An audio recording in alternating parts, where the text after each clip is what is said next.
Bem-vindos mais uma vez. Vamos concluir contrato de comodato e falar sobre mútuo, né? O último tipo de contrato de empréstimo, segundo e último tipo de contrato de empréstimo.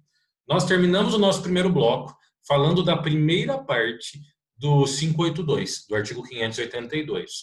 E aí comentamos sobre essa dificuldade que nós podemos verificar dessa previsão legal de que aquele que toma emprestado, né, o comodatário, ele precisa cuidar da coisa como se fosse sua. E que isso é algo extremamente subjetivo. Quando o código diz usar a coisa como se fosse sua, isso se refere a uma presunção de cuidado, a um dever de conservação. Então, por mais que a pessoa seja péssima para cuidar das coisas, destrua tudo, ela precisa necessariamente cuidar com prioridade sobre a coisa alheia que ela tomou emprestado. E a gente verifica, né, essa situação da necessidade que ele tem de dar, inclusive, prioridade sobre isso por conta do artigo 583. Mas eu vou ler o 583 só para reforçar essa ideia de conservação, por mais que a pessoa não seja muito cuidadosa. Olha o que diz o 583. Se, correndo risco, o objeto do comodato, juntamente com outros do comodatário, então pensa o seguinte, o cara emprestou de você uma moto. Então, ele realizou o contrato de comodato diante de uma moto. E aí? Além da moto, ele tem lá o carro dele, ele tem uma bicicleta, tem algumas máquinas que ele deixa na garagem. E aí é onde o 583 fala: se, diante de qualquer situação, ainda que caso fortuito ou força maior, porque está lá no final do 583 isso, o comodatário estiver diante de uma situação em que esteja em risco a coisa emprestada e outras coisas suas, ele precisa dar prioridade em salvar a coisa emprestada e não as coisas suas. Se ele tiver que escolher, ele tem que escolher salvar a coisa alheia, a coisa emprestada. Então, isso demonstra essa necessidade de cuidado que o código determina na sua previsão, né? Vamos ler o 583 de maneira completa.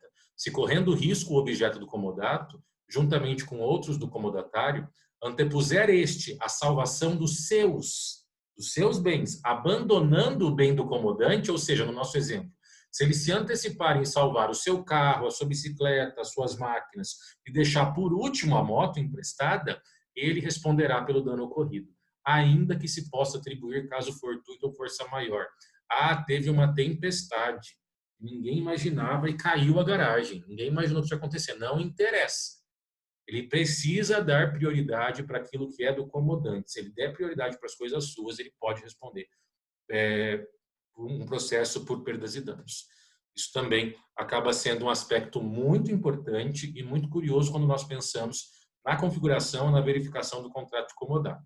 Voltando para o 582, né? Para a gente terminar de analisar ele. O comodatário é obrigado a conservar como se fosse sua própria, né? Como se sua própria fora a coisa emprestada. E já entendemos o que o código quer dizer com isso. Não podendo usá-la, senão de acordo com o contrato ou a natureza dela. Então, aqui, quando se realiza um empréstimo, é importante que o indivíduo que tomou a coisa emprestada use conforme a destinação autorizada. Então, se eu emprestei o carro do meu amigo para levar meu pai para o hospital, isso não me autoriza a visitar minha tia no sítio, porque eu vou aproveitar que eu já estou de carro, por exemplo. Não. Preciso usar especificamente para aquilo que foi objeto do contrato de comodato, ou a destinação verificada do contrato de comodato. A não ser que a pessoa, você tome emprestado porque você está sem carro e o cara não, pode ficar com ele e usa do jeito que você quiser. É diferente. Agora, foi emprestado com uma destinação específica. Você não está autorizado a realizar ou dar qualquer outra destinação àquilo que foi emprestado. Então, isso também é muito importante. E se ele fizer isso, der destinação diversa, ele tem a possibilidade de responder por perdas e danos, sob pena de responder por perdas e danos. Então, isso é muito sério. Então, quando você toma algo emprestado, isso não te autoriza a emprestar para alguém. Então, aquilo que a gente estuda sobre sublocação não se aplica para a questão do comodato. Então, não tem como fazer um subcomodato. Então, eu emprestei de alguém, agora eu empresto para outro. Isso não pode ser feito, a não ser que haja uma autorização específica para esse fim. Parte final do 582. O comodatário constituído em mora, além de por ela responder, pagará até restituir o aluguel da coisa que for arbitrado pelo comodante. O que é isso? Precisamos sempre lembrar em torno das nomenclaturas, né? Comodatário é aquele que toma emprestado, que está usando a coisa alheia. O que é constituído em mora, né? Ele não está cumprindo os prazos, por exemplo, contratuais, ele não está cumprindo as previsões contratuais. Então, chegou a data de devolver o bem, ele não devolve. Quando isso acontece, ele está em mora, porque ele está em atraso, ele está em débito, ele está em pendência em relação ao cumprimento do contrato. Diante dessa circunstância, pode o dono da coisa fixar um valor para ser pago, porque daí eu vou passar a considerar o comodato uma locação. A gente tem que entender que o comodato é empréstimo dentro dos limites do próprio comodato. Após vencido aquele prazo previsto, ele vai se transformar em locação. E aí o dono da coisa vai ter direito de cobrar um aluguel pelos dias que o cara demorar para devolver. E aí o cara que tomou emprestado, o comodatário, vai arcar com essa responsabilidade de custear todos esses dias após estar em mora. Você consegue compreender isso? É tranquilo? Então, o nosso exemplo tem um prazo. Ele deveria ter devolvido o veículo no dia 20 de maio. Ele tomou o carro emprestado dia 10 de maio, foi combinado. Dia 20 de maio você me devolve o veículo. Chegou dia 20, ele não devolveu. O dono do carro mandou uma mensagem, preciso do veículo, e ele está enrolando desde então. Não devolve. Bom, a partir do dia 21, da meia-noite do dia 20 para o dia 21, ele já está em mora, está em atraso. A partir dali, então, o dono da coisa pode estabelecer um valor por dia para cobrar do comodatário. Se ele não pagar, ele faz essa cobrança judicial. É claro que esse valor vai ser arbitrado pelo dono da coisa, mas isso não autoriza a ele cobrar um valor absurdo, né? Lembra que a gente não pode enriquecer ilicitamente. Então, vai ser um valor dentro de um bom senso, dentro de uma média. Então, normalmente, o que vai fazer? Quanto que é um aluguel de carro se ele fosse pegar um carro na Hertz, na Localiza, por exemplo? Faço uma estimativa, posso até colocar um pouco mais. Mas o que não vai dar a média do mercado das locadoras é cobrar lá R$ 80 a diária. Aí você vai quer cobrar 1.500 por dia. Isso não tem o menor sentido. Você não vai poder também lucrar em cima disso. Mas é possível transformar esse comodato em uma locação. Beleza? Tudo certo? Essa questão do artigo 582, bem sossegada, né?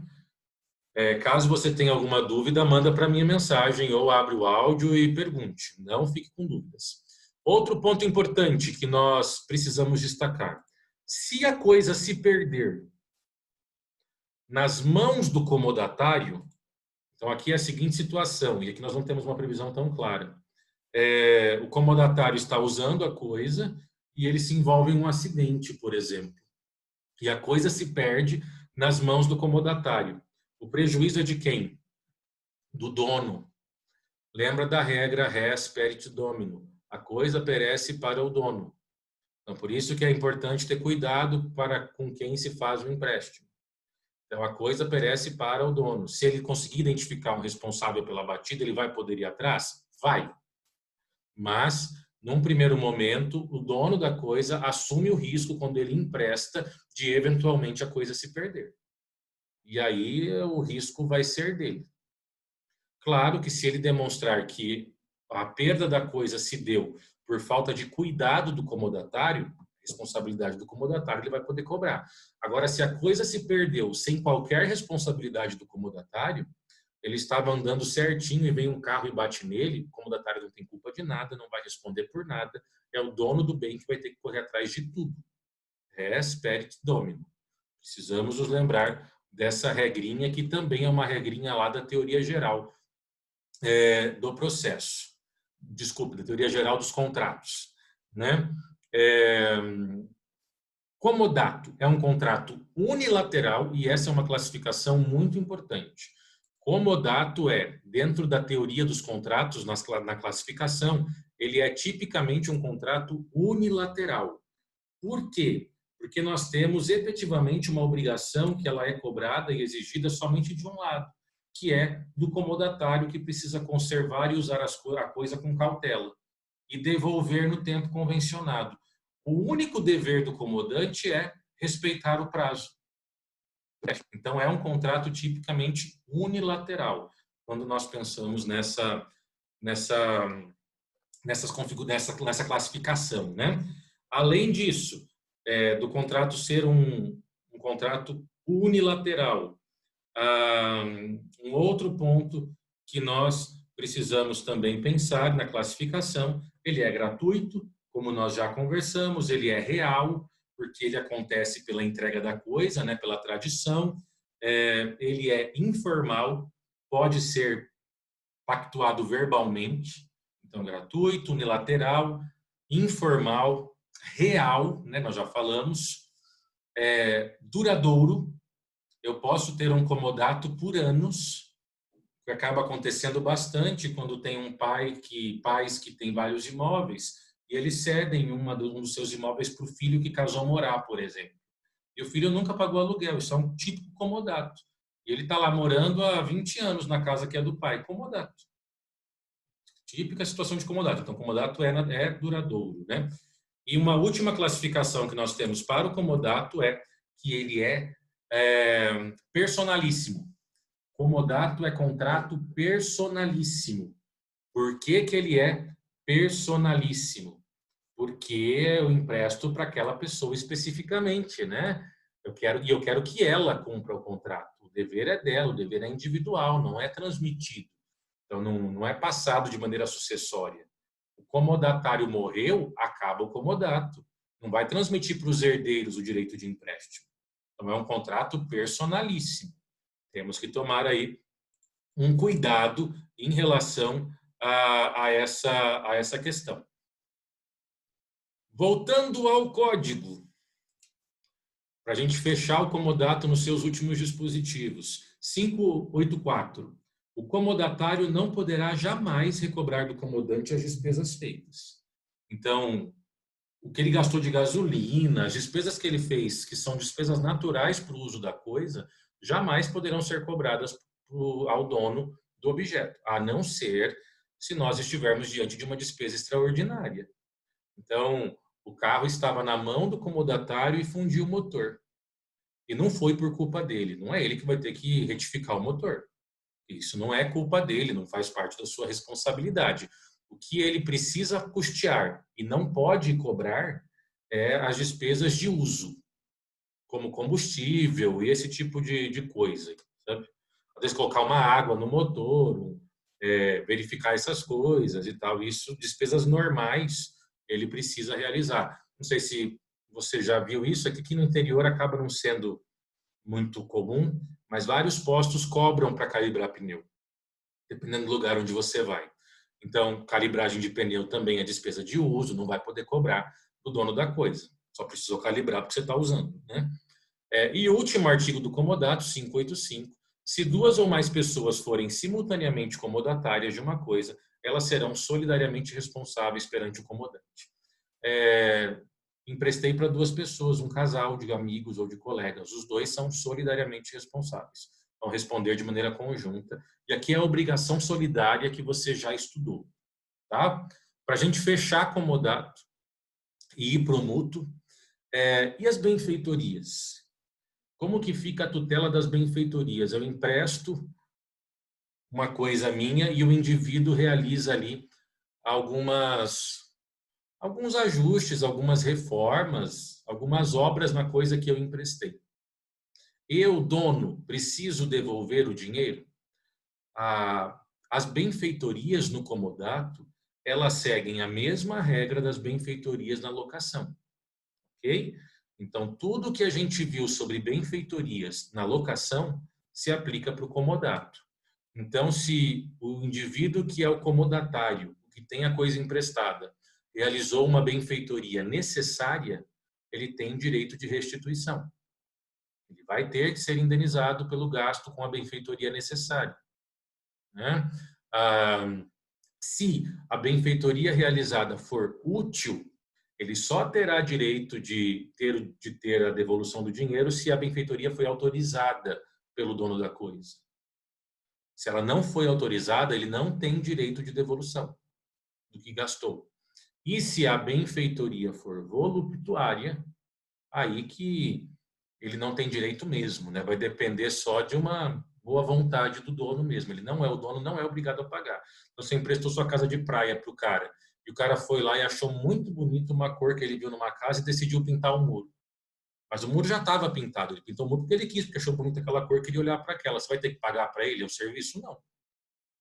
Ele fez aquilo de frescura, é uma benfeitoria voluptuária, então você não precisa pagar. Agora, o muro estava todo mofado. Ele viu e falou: nossa, preciso dar um ajuste aqui, é uma benfeitoria útil, vou dar uma raspada, pintar, deixar ele bonitinho. Não oferece risco a ninguém, mas está estranho, está feio, é útil, é legal, fica agradável. Se ele pedir autorização para o dono e o dono autorizar, ele tem direito de ser reembolsado. Do contrário, também, ele não será reembolsado. A mesmíssima lógica da locação. E com isso, a gente encerra comodato. E vamos para o mútuo. Próximo contrato previsto a partir do artigo 586. E logo de cara, mútuo é o empréstimo de coisas fungíveis. E mais uma vez nós temos o primeiro artigo dessa modalidade contratual já conceituando, me dizendo que é essa tipologia de pacto. Mútuo é empréstimo de coisa fungível. E você já sabe o que é fungível. Algo substituível, né? Algo consumível. E aí depois ele diz: o mutuário, que é aquele que tomou emprestado, é obrigado a restituir ao mutuante o que dele recebeu em coisa do mesmo gênero, qualidade e quantidade. Então, detalhe fundamental do mútuo. No mútuo, não se devolve o mesmo objeto, se devolve o equivalente. Por quê? Porque o objeto ele é consumido pelo uso. Essa é a configuração do mútuo. Uma coisa curiosa que eu espero que você tenha observado, quando a gente compara o 586 com o 579, no comodato é muito claro, é empréstimo gratuito. Agora, no mútuo, a gente não tem a palavra gratuito em lugar nenhum. Por quê? Porque, em regra, o mútuo é gratuito, mas o mútuo pode ser oneroso. Então, quando a gente fala de contrato de empréstimo, o empréstimo que pode ser oneroso é o mútuo. Então, mútuo, deixa eu colocar aqui cadê o chat aqui para mim? Mútuo pode ser gratuito, e essa é a regra geral, e pode ser oneroso. Se ele for oneroso, ele tem um nome específico. Mútuo feneratício. Mútuo feneratício, está aí no chat, é o nome que nós damos para o mútuo oneroso. Tá? Então, aqui que eu empresto coisa fungível e coloco sobre esse empréstimo algum tipo de retribuição, de contraprestação, nós temos a figura do mútuo feneratício. O que é isso? Eu estou falando de empréstimo de dinheiro a juros. Então, as pessoas podem emprestar dinheiro a juros? Podem, desde que elas cobrem o parâmetro de juros previstos pelo Código Civil. 1% ao mês. E o Código vai falar sobre a possibilidade de permitir capitalização, né? Por exemplo, como uma forma de garantia, né? O artigo 591, dá um pulinho lá no 591, vai falar do mútuo feneratício. Se você tiver com o código aberto e quiser anotar, 591 é especificamente sobre mútuo feneratício. Olha o que diz o 591. Destinando-se o mútuo a fins econômicos, presumem-se devidos juros. E essa é a onerosidade, a retribuição, os quais, sob pena de redução, não poderão exceder a taxa que se refere ao artigo 406 do Código Civil, que é esse 1% ao mês. Permitida capitalização anual. Então, os juros eles serão de 1% ao mês com capitalização anual e não mensal, na hora de fazer a atualização do débito.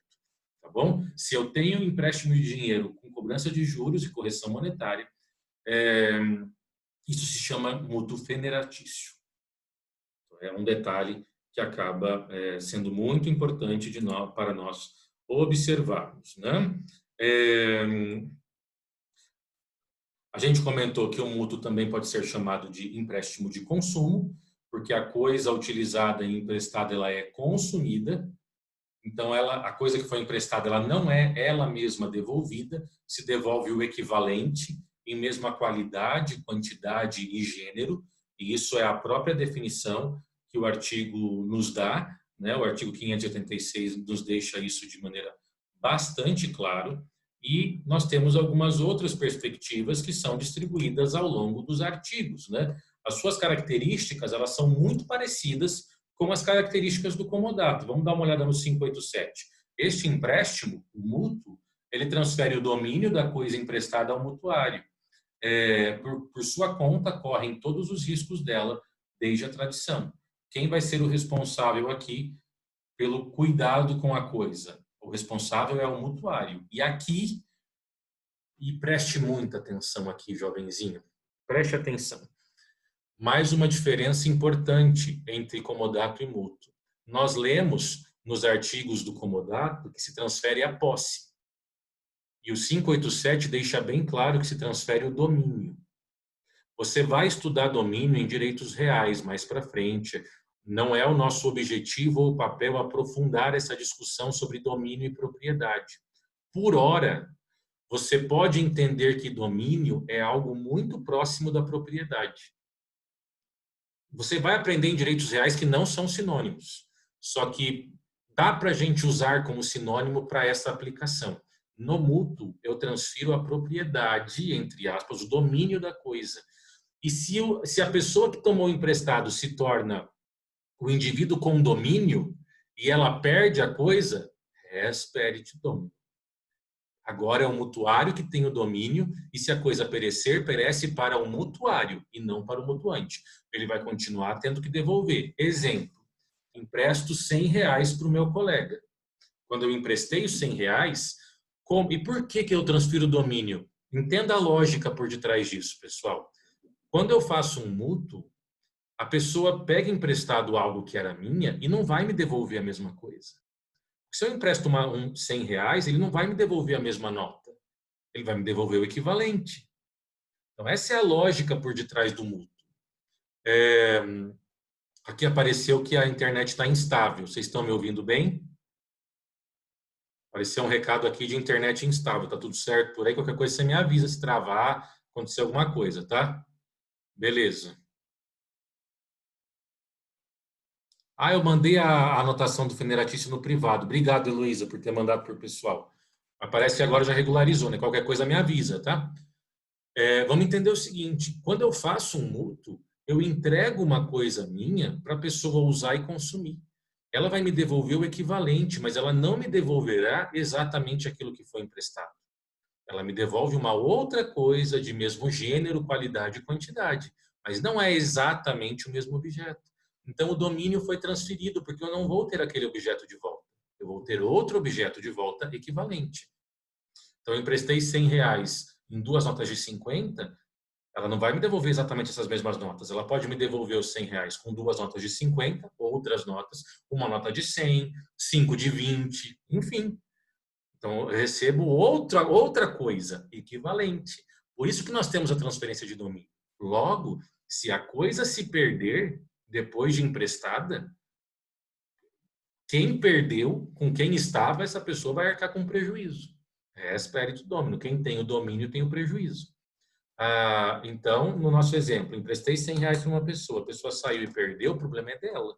Ela vai ter que me devolver os R$100, não mandei ser descuidada. A coisa se perdeu para ela. Então agora ela se lascou por vintão, que ela vai ter que arrumar mais com duzentão, porque ela vai ter que arrumar outros R$100 e vai continuar me devendo do mesmo jeito. Sim, o prejuízo é dela. Então, isso também é uma diferença que nós temos entre o mútuo e comodato. 588, temos 10 minutos, vai dar para a gente conversar, porque tem muita coisa semelhante ao comodato. Tudo aquilo que eu não destacar, a gente segue a mesma estrutura do comodato, tá? O 588 fala do mútuo feito a pessoa menor de idade. Fiz um empréstimo de coisa infungível para menor de idade, sem prévia autorização do seu representante, de quem tem a guarda desse menor de idade, do seu responsável. E aí, vale esse mútuo? A regra 588. O mútuo feito à pessoa menor, sem prévia autorização do guardião, não pode ser reavido, nem do mutuário, nem dos seus fiadores. Eu posso exigir fiador no mútuo, tá? É perfeitamente possível exigir fiador no mútuo, como uma forma de garantia de que a pessoa vai me devolver a coisa. Então, é perfeitamente possível. Por quê? Posso ter fiador no comodato? Não.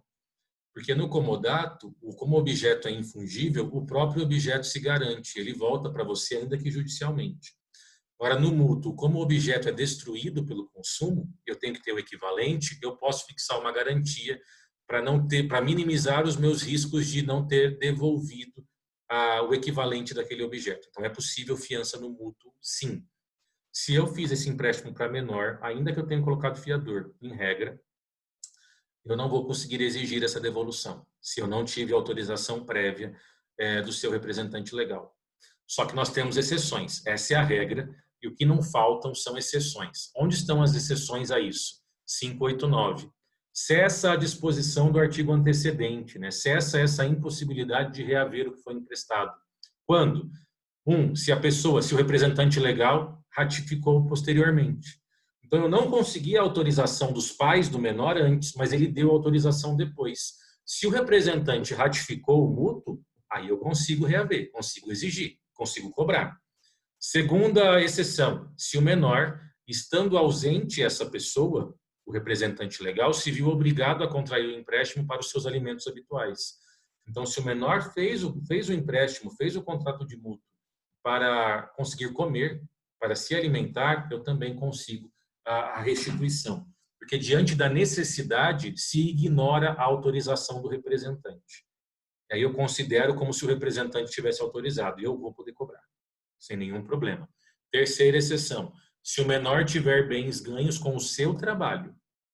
Então, ainda que seja um menor aprendiz, não tem problema. Se o menor tiver bens ganhos com o seu trabalho, aí eu vou poder também cobrar, nos limites dos bens ganhos com o seu trabalho. O menor não tem nenhum bem ganho com o seu trabalho, mas ele tem bens que ele recebeu de herança. Não. Bens ganhos com o seu trabalho. É muito específica a previsão que nós temos no Código. 4. Se o empréstimo reverteu em benefício do menor. E aqui acaba matando o artigo anterior, né? Porque se eu sustentar que o empréstimo foi algo benéfico para o menor, eu consigo receber de volta. Então, acabou, de certa forma, matando a previsão do 588, enfim. E a última hipótese, se o menor obteve o empréstimo maliciosamente. Então, o que a gente tem que entender? Em regra, realizar mútuo com o menor não me permite reaver o que foi emprestado, caso o representante não tenha autorizado, obviamente, né? Só que eu tenho tanta exceção que o 588 perde seu sentido. A Ariana está falando que está travando de novo. Novamente aqui. Eu tenho tanta exceção no 589 que o 588 acabou sendo esvaziado. Porque, convenhamos, na prática, acaba sendo tranquilo eu enquadrar esse empréstimo para o menor em um dos 5 incisos do 589. Pelo menos dizendo que ele emprestou e reverteu em benefício, o que não é difícil de demonstrar, ou então se ele foi sem vergonha, porque assim, ou reverteu em benefício ou ele foi muito sacana. E essas duas hipóteses eu tenho no inciso 4 ou 5, então eu acabo tendo um caminho para conseguir cobrar de qualquer forma, enfim. Mas a previsão do código é essa, né? Nós temos aqui a questão da garantia, 590. O mutuante pode exigir garantia de restituição se antes do vencimento o mutuário sofrer notória mudança em sua situação econômica. O que é isso, pessoal? Fiz um empréstimo de dinheiro. Emprestei ali R$5.000. Independente de ser feneratício ou não, tá? Posso ter feito um mútuo gratuito mesmo. 5.000 querendo devolver, querendo de volta 5.000. Fiz esse empréstimo, tá tudo certo. Mas eu percebo, ele iria me devolver 6 meses depois. Com 3 meses aconteceu alguma situação e o cara quebrou. Como houve uma sensível e significativa mudança na sua situação econômica, eu estou com medo de não receber. Então, eu posso, no meio da vigência do contrato, exigir uma garantia. Isso é perfeitamente possível, mas eu tenho que demonstrar que houve uma mudança financeira na pessoa que emprestou dinheiro meu, por exemplo, ou que realizou o empréstimo. Tá? E aí nós estamos falando dos 590. O 591 nós já falamos, que é o federatício, e para a gente fechar, qual é o prazo do mútuo? Primeira regra, o mútuo terá o prazo previsto em contrato. Então, o contrato que for previsto, o prazo que for previsto no contrato de mútuo, será o prazo a ser respeitado. Se não tem previsão de prazo, qual será o prazo? Aí eu vou para o 592. E aí nós temos 3 previsões. Inciso 1, até a próxima colheita, se o mútuo for de produtos agrícolas. Então, eu emprestei do indivíduo um trator. Não fixei prazo. Qual vai ser o prazo de devolução? Até a próxima colheita, por exemplo. Assim para o consumo como para a semeadura. 2, de 30 dias, pelo menos, se for em dinheiro. Então, o contrato de mútuo, empréstimo de dinheiro, é pelo menos 30 dias de prazo. E 3, do espaço de tempo que declarar o mutuante, se for de qualquer outra coisa fungível. E aí o 3 fala daquilo que está previsto no contrato, né? Temos as previsões diante do que está estabelecido no Código Civil. Só temos que tomar esse cuidado que mútuo, empréstimo de dinheiro, o devedor, no caso o mutuário, ele tem uma garantia de um prazo de pelo menos 30 dias. Aqui é uma garantia legal, tá? Então, a princípio, eu não posso fixar prazo menor do que o de 30 dias, quando eu tenho efetivamente um contrato de mútuo. 30 dias é o prazo legal e mínimo que a lei me coloca para realizar esse tipo de contratação. Temos 2 minutos e 30 segundos. Acabamos esses 2 contratos. Caso alguém tenha alguma dúvida, fique à vontade para fazer. Ou está tudo certo, você conseguiu compreender tudo, está arrasando.